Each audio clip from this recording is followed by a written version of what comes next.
Initially, Muniz was on track for a spot at the Chillicothe Correctional Institution, also known as Ohio's death row. But that fate changed when he agreed to plead guilty to 4 counts of aggravated murder and 1 count of attempted aggravated murder. In exchange, he avoided the death penalty and was instead sentenced to 4 consecutive life terms without the possibility of parole. Additionally, he received 15 years for firearms specifications and up to 16 and a half years for the attempted murder charge. It seems that Muniz does value human life after all, his own. But the story doesn't end there. As you recall, during his interrogation, Muniz made a chilling admission. He confessed to the 2013 murder of Jamie Molina in New Jersey, a case that had grown cold for over a decade. That confession was enough to tag him with first-degree murder charges in New Jersey as well. With Muniz sentenced to spend the rest of his life behind bars, a small measure of justice had finally caught up with him. Revealed to detectives wasn't just disturbing, it was the kind of confession that would haunt them for years to come. Detective Schultz and I, Chuck and I, were really not too up to speed on what all is taking place here this evening. Well, I tried to kill my sister's whole family, but 2 of them got lucky and lived. 2 of them got lucky and lived. The other 3 didn't. What prompted that? Just the way people treat me. Okay. You know, I came home from prison. I didn't bother nobody. I tried to get a job. They're going to tell you when they scrambled through my tablet. I was on Deed. I did job interviews. I went to Catholic churches. Just couldn't get a job. And then they make food, but they eat it all. So by the time I get to it, there's nothing to eat. And all they tell me is that's my business. Okay. So I let that go on for months. You know, I got blisters on my feet from walking 11 miles trying to get a job, but you guys got 2 cars and you can't drive me? Sure. So I killed them. So how long have you been living at the house on that? A couple of months. Couple months. And again, I don't know anything about your history, Mr. Muniz. How long have you been out of prison? 4 years. 4 years? Okay. Have you been staying at your sister's the whole time? No, I've been to Texas, I've been to Jersey, I've been to Illinois, here. So, Mr. Muniz, can you walk us through the events of this evening, how it transpired? Or? No, I came upstairs to eat, and I asked my sister's dad, no, I'm lying. I asked Jaden, her son, I said, yo, where's the rest of the food at? He said, no, it's gone. I'm like, what you mean it's gone? I didn't even eat yet. So he was like, well, I don't know what to tell you. So I said, okay, well, where's my sister at? So I asked my sister, I said, where's the food at? She said, I don't know. Why are you asking me? I said, okay. I said, yo, I didn't eat. We're gonna have a problem. Nobody said nothing. So, they had to go. What happened when you left the house? Do you recall where you went? I don't know, man. I just wanted a gun in my hand. Sure. Any idea where you put that? No. Not certain. Did you take it out of the house with you? Yeah, it was on me. I don't know where I put it at. I had to put it somewhere. But you left the house with the gun? Yeah, I wasn't gonna leave it there. This ain't the first time I'm killing somebody. I got caught with the first gun on the first body. They just couldn't prove it was me. Where was that at? New Jersey. I gave the guy's name is Jamie Molina. I killed him on October 13, 2013, Northgate Park, broad daylight. Why'd you do that? He robbed me. What was his name? Jamie Molina. You can call him and verify if you like. Muniz's account of events and the timeline pertaining to the Molina murder doesn't quite match up with the version provided by Molina's family or the Camden County Police Department. Nevertheless, Muniz would eventually circle back to Molina's death, but for now, the detective redirects the conversation to focus on what Muniz did in the immediate aftermath of his most recent and horrific crime. All the way over to Clark Avenue, is that where you flagged on the police? Yeah, I guess. I just want to see any cop, man, just so I can go back home. I don't belong on the streets. I don't. You got other people who belong on the streets. I don't. They should have never let me home. So when you left the house for a walk, did you throw it in a garbage can, house, or just on the street? I don't know. My mind was just focused on, I need to go home. I didn't care about where the gun was at. I didn't care about if they was looking for me, nothing. I just wanted to come back home. Where's home? The box. I don't want nothing else. So I'm guilty of it. You can write it down. I don't really care. Can you at least describe the gun? What kind of gun was it? I don't know, man. It used to kill people, dude. I didn't look at the details of the gun. Where'd you get it? That I don't know. Was it just at the house? I don't know. Are you hungry? Do you want something? No, I want to remember. That's what I'm saying. If you're hungry, you need something to help you, you know? Mr. Muniz, are you on any medications at the current moment? No. I'm normal, I guess. Well, I don't know what the hell you're going to call me now.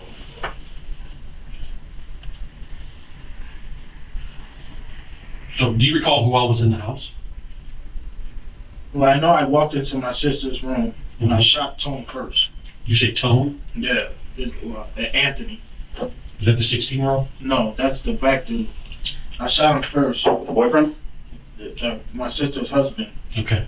And then my sister looked at me and put her hands up and I shot her. And then I walked out the room and my niece told me, how you doing? And I didn't want to shoot her. I didn't want her to die. So I didn't shoot her in the head. The boy I shot in the head. Then I went upstairs and I shot him in the face. Who? Angel. And then I came back downstairs and I walked back in my sister's room and I shot Tone again. And then I went next to my sister and I put a bullet in the back of her head. Now, your niece, was she shot at all? Yeah, I shot her, but I didn't want her to die. Okay. She's harmless, just I wouldn't have killed her son either. But I don't know, man. I don't know. I didn't want her to die. So I didn't shoot her in her face. Okay. The guy upstairs that died, he used to beat me as a kid. And he got away with it because nobody would listen to me when I used to ask for help. Nobody listened. Who is he? He raised me. Angel, you said? Yeah, he raised me. He used to beat me, you know, have me kneeling down on heater vents and digging holes. And he bought a snakeskin belt. I used to have to do push-ups, so he smacked me in the back of the head.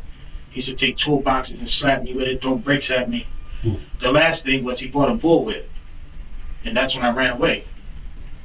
So I killed him. Mr. Muniz, you said you got out of prison 4 years ago? Yeah, at the end of 2018. And how long have you been in there? Altogether, I did 21 years, but in between, I've been home maybe 4 times. Okay. Yeah, about 4 times. 2013, December 13, 2013, I got caught. I had the gun that I killed Jamie with. And I copped out to the gun so they wouldn't pay attention to the murder. And it worked. They gave me 5 with a 5. Leave the day. That was here? No, that was in New Jersey. So you said you killed Jamie because he robbed you? Yeah, he robbed me in the morning. Mm-hmm. And I told him when he was robbing me that I would give him my money. It's unnecessary for you to, you know, a scary guy will shoot you faster than I will. Mm-hmm. And he started shaking. And I'm telling him, dude, just take the money I'm giving you and go. Like, I'm not even gonna look for you because I understand the streets. Sure. And he kept doing it, and then he slapped me with the gun. And his mistake was he allowed me to look up. So he had prison Reeboks on and prison sweatpants on. And some type of, I don't know what he had on his face. And he ran. So somebody brought me a gun and I started walking around. Between 3 and 4 o'clock, I seen him cross the street. I went followed behind him. He walked to somebody's door and started banging on the door. When he walked to the sidewalk, I shot him in his face. And I walked away. That happened October. So, I don't know, I guess they was looking for somebody, I don't know. December 13th was Friday of 2013, and there was 3 kids throwing snowballs at a police car. So, and I had drugs on me. I was gonna pay them $500 each to stop so I could get the hell away. Well, that didn't work. The guy's name was Chief John B. Shaw. He pulled the van over, you know, yanked me out the van. I had the gun that I killed Jamie on me. And I told him I had it on me. You know, they slammed me around and all that kind of extra. And when I went to court, it was supposed to be 51 years and 9 months. Well, I know that the judge was a family court judge, so I played on it. And I told her my mother had lung cancer. So she told me, well, what do you want to do? I said, I'll cop out to a certain person's charge for the gun, a 5 with a 5 right now, and you can send me down the street. And that's what she did. Before I came home, Homicide came to see me. 2 of them. Some lady and a bald-headed guy. And they was asking questions about Jamie. Because I guess they ran ballistics on the pistol. Mm-hmm. So, during their questioning, I kept asking them, are you charging me with murder or homicide or anything like that? And they kept saying no. I asked them 3 times. After the 3rd time, I don't want to talk no more. And I told the police, you could get me out of here. I don't know what you're going to do with them. They didn't catch me. This one right here, I don't feel like running. I don't feel like going through difficulty. So I figure I just kill a whole family, tell you guys, come get me and go back home. So you guys are making it harder than it needs to be. All you have to do is say I'm guilty on paper.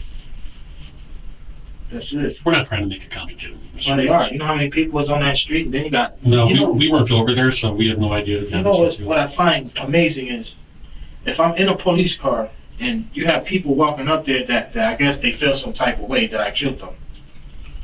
If you're really gonna do something to me, why are you standing in front of the cops? Why not just wait till the police car starts moving and shoot at it? So you want to be seen, and this is why I can't live with. People on the streets are stupid. They don't have no sense. They want to be seen. They want to be the center of attention. I don't.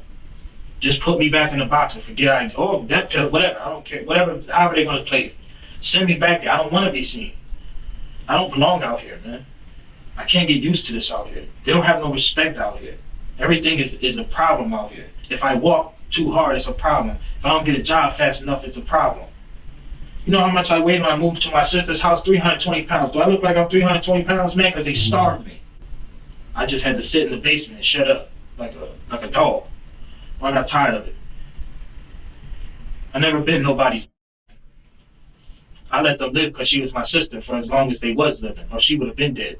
And I kept telling them to stop messing with me. Just leave me alone. I'm going to get a job. It's just taking me longer than most people. You know, somebody doing an application or interview is going to ask you, you've been locked up. Yeah, I did 21 years. You think they're going to hire you, man? It's not easy. And they kept doing me, man. Or they make smart little comments. You know, I know your feet hurt. Yeah, my feet hurt. Dude, I walk 11 miles trying to get a job because you won't drive me. And I'll pay you gas money when I get paid, dude. I ain't doing nothing for free. What hurts me the most is he lived. That's what hurts. Is that Angel? No, him. The black dude lived, man. Tell me. Both of them came home that day and they started acting funny. So first she told her son to make something to eat. At 10 o'clock at night, she told him to make some, I don't know if you know what they are, but empanadas. They look like, okay, she told him to make, at 10 o'clock at night, he had to make 3 packs of those for her to give it to her, whoever. And her son told her, Mom, I have to go to school. She said, I don't give a. So I'm like, damn, that's crazy. I came upstairs and I said, yo, Jay, you ate today? He like, nah. I asked, yeah, you ate today? He said, no. I said, so nobody in this house ate, but my sister wants you to make food for somebody else, to take to somebody else. But none of us ate here in this house. So I went to the basement. I said, damn, I'm getting tired of it. I'm getting tired of it. And I couldn't sleep. And that's all I thought about, man. Just get rid of them. And then today, they came home. My sister ordered cleaning supplies delivered to the house. So I cleaned the house up. And then she came home. And they made chicken and macaroni and mashed potatoes. So I'm like, all right, cool. So I went downstairs in the basement. I'm on my bed. And my feet hurt because I got blisters on my feet. So I was laying down for a while, but in my head, I'm going to go upstairs and eat later. And I went upstairs. I don't see no food nowhere. I'm like, man, what the? And that was the last straw, man. I said, I'm tired of this. I'm already losing massive amounts of weight. Like I'm cracking something. And then I come home. So my thing was, I would clean the house to justify me staying there. So you can never say, I'm not just living there. And then at the same time, I'm trying to work. I'm walking around trying to get a job, whatever. And then sometimes I would cook for them. I just got tired of it, man. Listen, I'm going to be honest with you, dude. People like me should never come home. Never. You know, everybody, you got people in there that cry about coming home. Oh, man. I've been there my whole life. I'm 41 years old and I got 21 years in a box. Dude, don't let me out. And I told him that before I left. This is the biggest mistake you could do. Just let me stay. Why even let me home? I educated myself here. I don't cause trouble here. You know, when I first started my bid, yeah, of course I defend myself against tough guys. But towards the end, don't got no issue. And they still let me out. Now look, you got, I don't know how many of them died, but you got dead people. All this could have been avoided if you just left me in the box. I didn't want to come home. I didn't have nowhere to go. I met this girl, and I went to her house. Lourdes or your sister? No, not Lourdes. I met her on the internet, and I hurried up and talked my way into her house because that's the only place I could go. And then she always took care of me. I didn't have to work. She told me not to. So anything I wanted, she would buy. Here, I need a computer, she'll buy it. Never ask questions. I need a phone, she'll buy it. I need a tablet, she'll buy it. I ran myself away from her by saying she's cheating all the time. Because I'm not accustomed to being taken care of. I don't want to be there no more. And that's when I started moving around. I went to Texas. I was living on Sam Houston base for like 9 months. And then I went to New Jersey. I was living in Marlton, I don't know, for like a month, 2 months. And then I went back to Illinois. I was living in Elgin. And then I came here to Cleveland. I don't belong outside, man. So when you talked to Lourdes, that was after you did everything. Yeah, I told her everything. I told her I did it. And she said, why? And I said, I don't know. It's done. And then I said, yo, I feel like it's a mistake. It's already done. What can I do? And she said, I'm calling somebody. And she called somebody over here because that's why the police was there. If I would have never called her, they would have never knew they was dead. Man, I could have left. Nobody would have went to that house for weeks. My phone, I had to throw it somewhere. 9 times out of 10, I shut it off so they can't track it. And I know that I separate the clip, the top bullet, and the gun. They're not together. They're probably not even next to each other. Let me tell you something. I don't know you from a can of paint, dude. People in the Army, even though, you know, they're normal people, they have a justification for doing what they do, are similar to the guys in the street who kill people. Once it happens, your mind is no longer your mind. Your mind is only on instinct. And my instinct was to separate the gun and get rid of it so that nobody could grab it. So I know a kid can't grab it because I wouldn't have put it in his reach. In fact, I wouldn't have put it in your reach. And you're a grown man. So 9 times out of 10, the gun is somewhere that ain't gonna be found. I don't know where it's at because I didn't stand around to see where it's at. Actually, I was just hoping maybe you might hit a reference. It is what it is. I don't know what streets I was walking on. All I know is once I made the decision, like, damn, I don't have nowhere else to go. I don't have no money to get on the Greyhound bus. I might as well go back home. I've been for the last year or so, every time I go to sleep, you know what, it's better for me. I had a better time in jail than I do on the streets, man. I educated myself in jail. I got my high school diploma. It's not a GED. I taught myself the same teacher in school here in jail. Out here, I'm doing nothing. I produce nothing. I'm just in the way. So it's time to go back. Nah, man, when they're gonna send me to the county, man. So I can get this trip started. I'll go find out. Hopefully, pretty soon.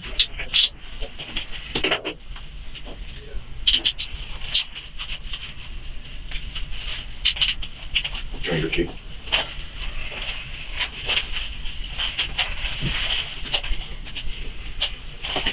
Grab his jacket. Mm-hmm. And you got the cuffs? Yeah. Initially, Muniz was on track for a spot at the Chillicothe Correctional Institution, also known as Ohio's death row.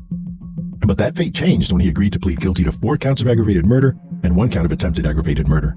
In exchange, he avoided the death penalty and was instead sentenced to 4 consecutive life terms without the possibility of parole. Additionally, he received 15 years for firearms specifications and up to 16.5 years for the attempted murder charge. It seems that Muniz does value human life after all, his own. But the story doesn't end there.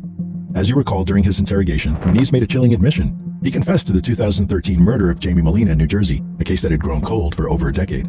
That confession was enough to tag him with first-degree murder charges in New Jersey as well. With Muniz sentenced to spend the rest of his life behind bars, a small measure of justice had finally caught up with him.